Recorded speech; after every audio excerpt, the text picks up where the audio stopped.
Is Dr. Jonathan Hartiens from the Mountaineer Recovery Village. Good morning, sir. How are you? Good morning, Rob. It's great to be here. I feel like I'm in really esteemed company with an admiral, an author, and a top radio host. Well, I think two of those three are pretty good. The other guy, he's just kind of run of the mill. And we're not telling which you switch. I'll let that to the audience. People can guess, yeah. Well, welcome back. It's wonderful to have you. Yeah, thank you very much. It's good to be here with you guys. Tell everybody what you do, sir. Well, we're celebrating the grand opening of the Recovery Village, which will open up in Kearneysville next Monday, and the 21st at 3:30. We'll have some dignitaries there who will speak, and we're looking forward to celebrating this noteworthy accomplishment in the recovery continuum of care in the community in the Eastern Panhandle. Now, Doctor, many folks in the community have been instrumental in helping you get to where you are. As for next Monday, who are some of the dignitaries that will be there? So we'll have we have invited Senator Capito. The Congress will be in recess, and we're hopeful she'll be able to make it. But if she's not there, then one of her representatives will be there in her place. I met with her last Monday at the Capitol when the Berkeley County Chamber made a trip, and was one of those that went on that trip. We have Senator Tom Willis from our West Virginia legislature, and also Senator Patricia Rucker, and then Mayor Kevin Knowles will also be there. Two other members who are not really political or have a seat of authority, but they've been very instrumental in the statewide efforts and advocacy is the Brown family, C.C. Brown and Bobby Brown.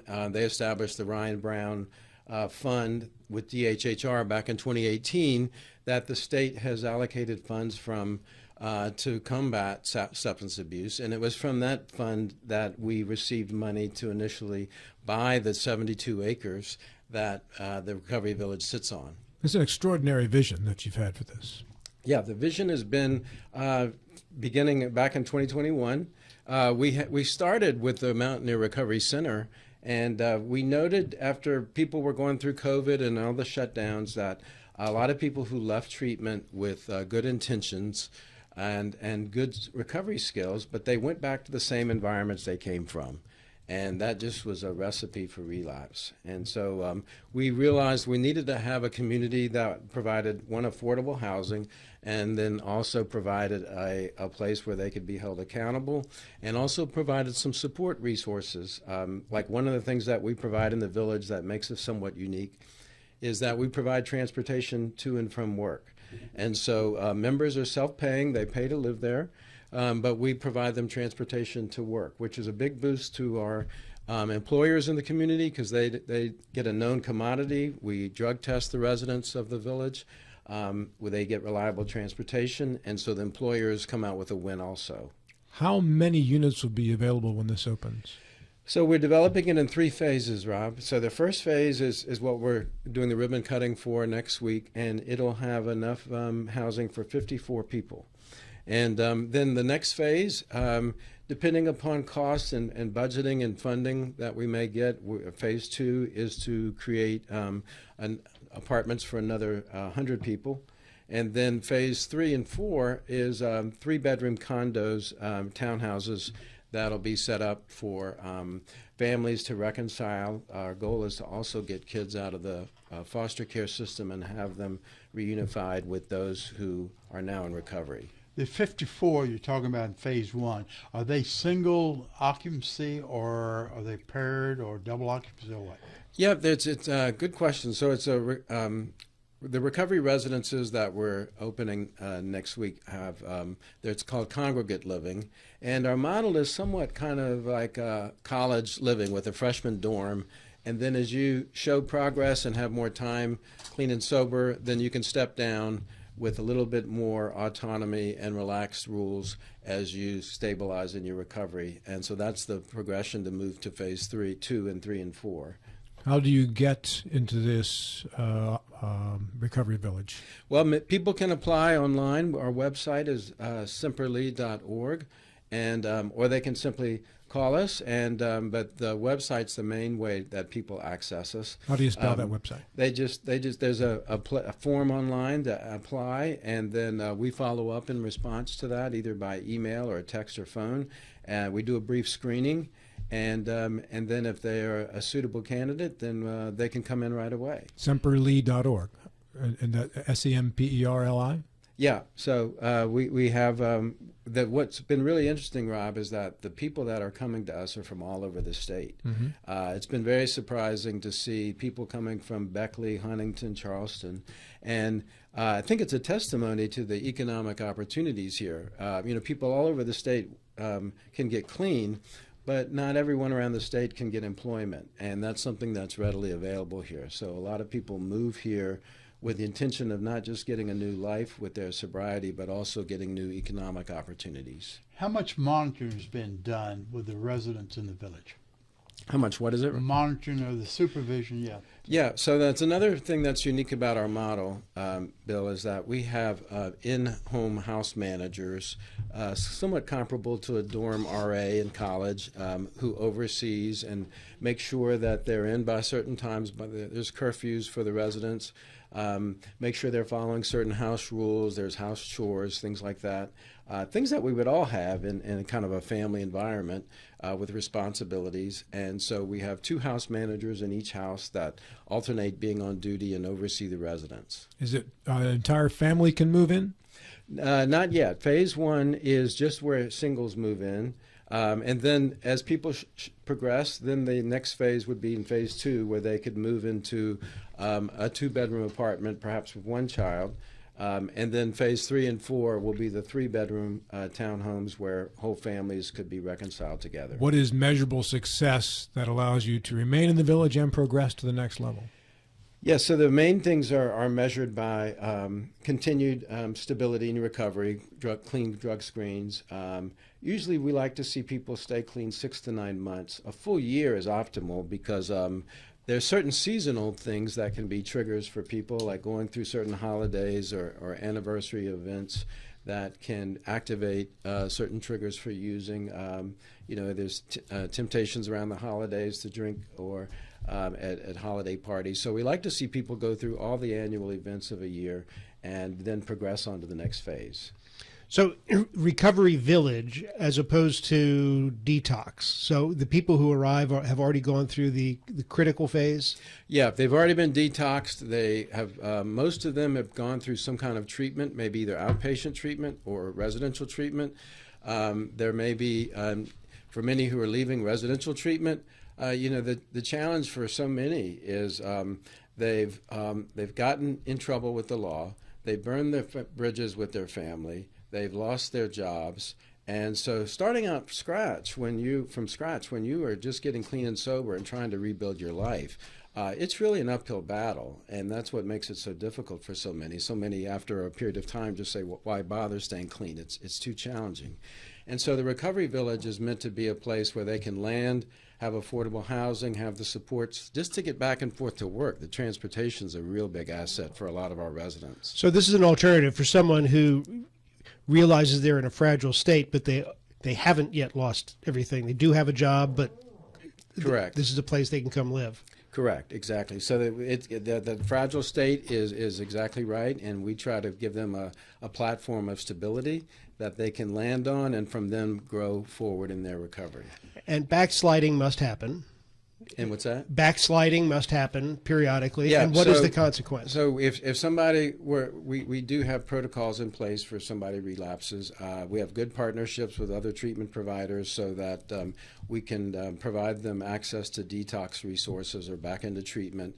If someone relapses and they're willing to go back into treatment, then they can go back in, and then just as they get stabilized again, they can come back to the village.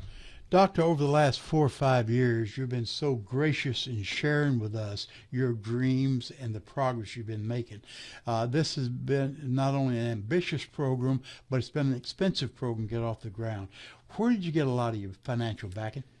Yeah, the finances have been very gracious from different partners around the state and the country, and mostly because one, this kind of vision that you're speaking about hasn't been able to be done anywhere in the country. There's several people that wanted to get it started and had the same idea, so it's not that it started with us, but the financial barriers that you're speaking to have been the main inhibitor for somebody to fulfill it.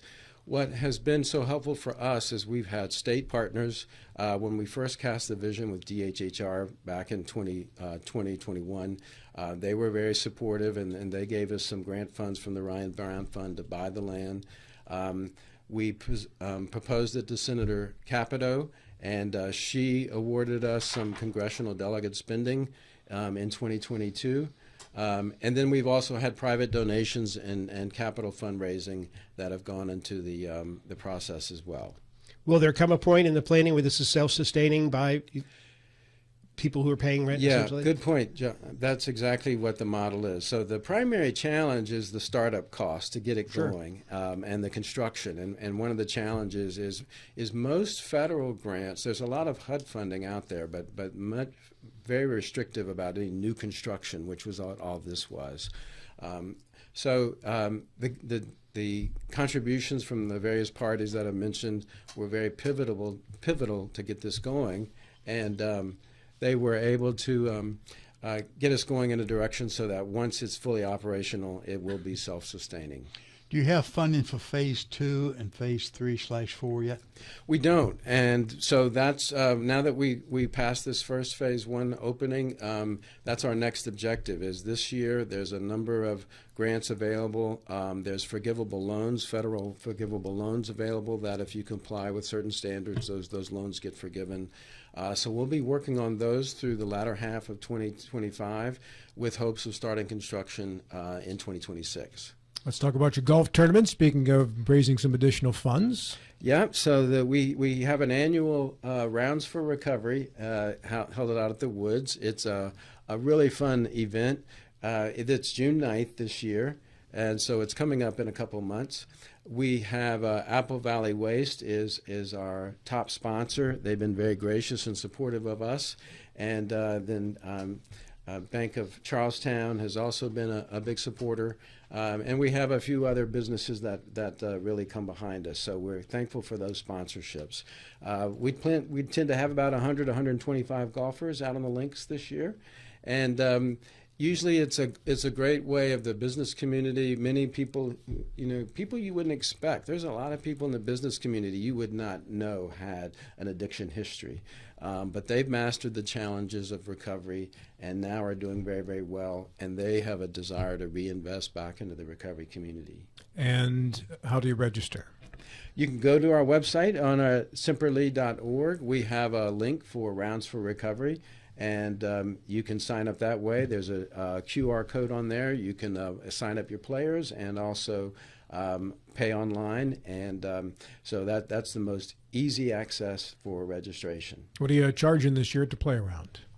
It's $100 a player. If you register a foursome together, which will be pairing up everybody in fours, so there's a smaller discount for that. And then there's also ways to sponsor with sponsoring a hole or larger levels of sponsorship or other kinds of door prizes that businesses may want to contribute. How much do you hope to raise? How about what? How much do you hope to raise? Well, our goal is $25,000. So here we are in April, and we're already up to $10,000. So I think through the remainder of 2 months, I think that goal is very doable. Now, go ahead, Bill. The money you raise, will the money go toward operational costs such as the center or phase 1 of the village, or will it go for down payment on the future phases? Yeah, so all the fundraising goes into a designated account, and then the Semperli Board of Directors makes a decision on how to use those funds. This past year, for example, the money that was raised in last year's golf tournaments was used to buy the furniture for the recovery residences that are opening up this year. So usually we have a target for each year's funds, and then that way when we have the golf tournament, we can mention that the contributions are going towards that endeavor. Is the plan, when all the phases are done and the place is finished, that people will live there permanently? That is the goal, and I say goal. I should say it's really more of an opportunity. There's that the idea, going back to the progressive model, is that as people progress from the entry level in the recovery residences all the way up to the townhomes, is that those who will be in the townhomes would have a year or two or maybe longer clean and sober. And we want to have them mentor the people who are just coming into the recovery residences. So it becomes not just a self-sustainable model, but a self-growth model where those who are more senior in recovery living in the neighborhood develop and mentor those who are more junior. But John used the word permanently. What do you mean by permanently in this case? They could live there indefinitely. Everybody will be, there won't be any home ownership like with Habitat for Humanity. And that's unfortunate but necessary in order to be able to, if somebody were to relapse, we have to be able to have the freedom to mandate them to go to treatment or leave the community because it's a completely dry and clean environment. But somebody could continue to sign 1 or 2 year leases when they're in the phase 3 and 4 townhomes. And so right now our model is not to have anybody be restricted by time. If somebody's settled there and they're doing well and they're helping contribute back to the community, we'd want to keep them as an asset. The residents are subject to drug testing, you mentioned. Correct. Are the residences subject to inspection for drugs or drug paraphernalia or alcohol? Yeah. Are they random? The wonderful thing that I've enjoyed about this model is the community partnerships and collaborators. And one of them is the Berkeley County Sheriff's Department. And so they've agreed to, they have a K-9 unit, and residents, as part of coming in, have to sign an agreement that they understand that we could have the dogs there on campus randomly, and including the random drug test that they also give and random breath analysis. But that's probably the most secure way that I know of to have make sure that it remains a clean and protected environment. We've been interviewing you for years, and when this was a dream, I remember having this conversation as well. What was the key moment that turned this from a dream into a reality? I guess the dream really became a reality when Senator Capito came on board and supported our mission. The funds for buying the land was a stepping stone, but there was really another challenge with getting the construction going once we had the land. And her funds, which was for infrastructure, and one of the things that was key about that was that infrastructure that her funds helped develop, bringing the water and sewer out to our area where there wasn't before, and now because of that there's more development that's available in the properties adjacent to us, which will allow for more economic development. But that was a key turning point when Senator Capito came on board and made this move from a dream to a reality. How much did COVID delay this village? How much is what? How much did COVID delay this village? A good bit, and in a couple of ways. One is it just shut down and delayed the implementation of our plans. But then the second thing that was the big thing was that the costs skyrocketed. Just in the delays that we have, for example, all the infrastructure of piping, the steel pipes that bring in the water, it almost doubled. And so, we had to go back and recalculate our budgets, work with our builder, Panhandle Homes, who's been a great partner with us in this process. They've been very patient, but also persistent. And but those costs were outside of their control as well, as they were just had to pass those costs on to us. Doctor, let me go to something with politics, and if you don't want to answer the question, that's fair. The session just recently passed a bill that put it a lot more restrictive and for drug dealing, drug usage and the like. And I forgot, I cannot find the bill number.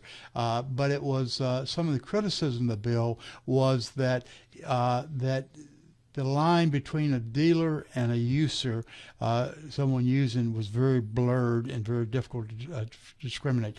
Is this a bill that you think would be productive or counterproductive? Again, you don't want to answer. Yeah, you sure. don't want to No, answer I actually went to Charleston and talked to some of our legislators about it, and I was not in favor of this bill. And I spoke to them about going against it. And the rationale of that is you can either have a moral model of addiction or a medical model of addiction. And a moral model says this is a free choice, and if you make that kind of choice to use, then we're going to give you consequences for it. The medical model sees this as a medical condition that needs to be treated, and with proper treatment and supports, then just like heart disease or diabetes, which those are prone to relapse too, that a person can stabilize with their condition. This bill moved the pendulum back to a moral model, a philosophy of addiction and addictive behavior. And now, what I don't think the state calculated is that this is going to cost the state money, and we can either pay it in the form of treatment, which gives people opportunities, or we can pay for it in the cost of increased incarceration, and which we know what those price tags are, and it's much more than treatment. But the reality is culture and our society is going to pay for addiction and the cost of it one way or the other. We just get to pick what kind of pockets the money comes out of. Good question. You had touched earlier on about reuniting families and taking kids from the social work from foster homes and reuniting with their families through the recovery village.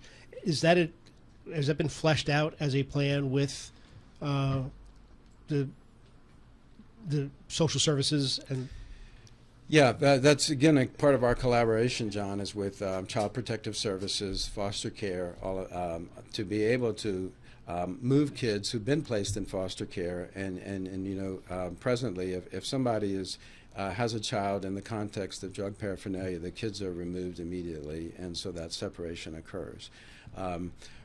The separation has a big impact on those kids. They don't understand what's going on or why all this is happening, and I understand the rationale for the intervention, but it does have an impact, and so our goal is to try to reunify as quickly as possible, not impulsively or not too quickly, but we want to make sure someone has a stable recovery.